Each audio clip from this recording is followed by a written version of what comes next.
সিঙ্গাপুরের বিপক্ষে AFC Asian cup বাছাই ম্যাচের জন্য ঢাকা জাতীয় স্টেডিয়াম পরিদর্শন করেছেন বাংলাদেশ ফুটবল ফেডারেশনের কর্তারা। আগামী জুনে সিঙ্গাপুরের বিপক্ষে এশিয়ান কাপ বাছাই হোম ম্যাচ খেলবে বাংলাদেশ।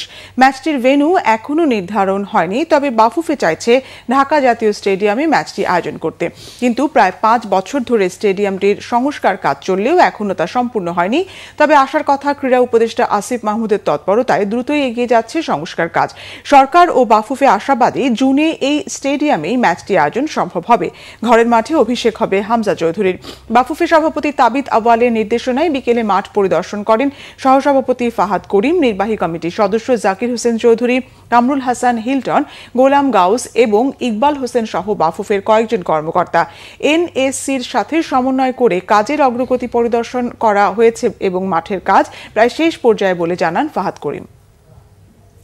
এই মাঠটা আসলে আনঅফিশিয়ালি আপনি বলতে পারেন, কিন্তু আমরা এনিওয়ে বুঝে নিয়েছি, বিকজ আমরা কিন্তু এনএসসির সাথে অলরেডি কাজ করছি।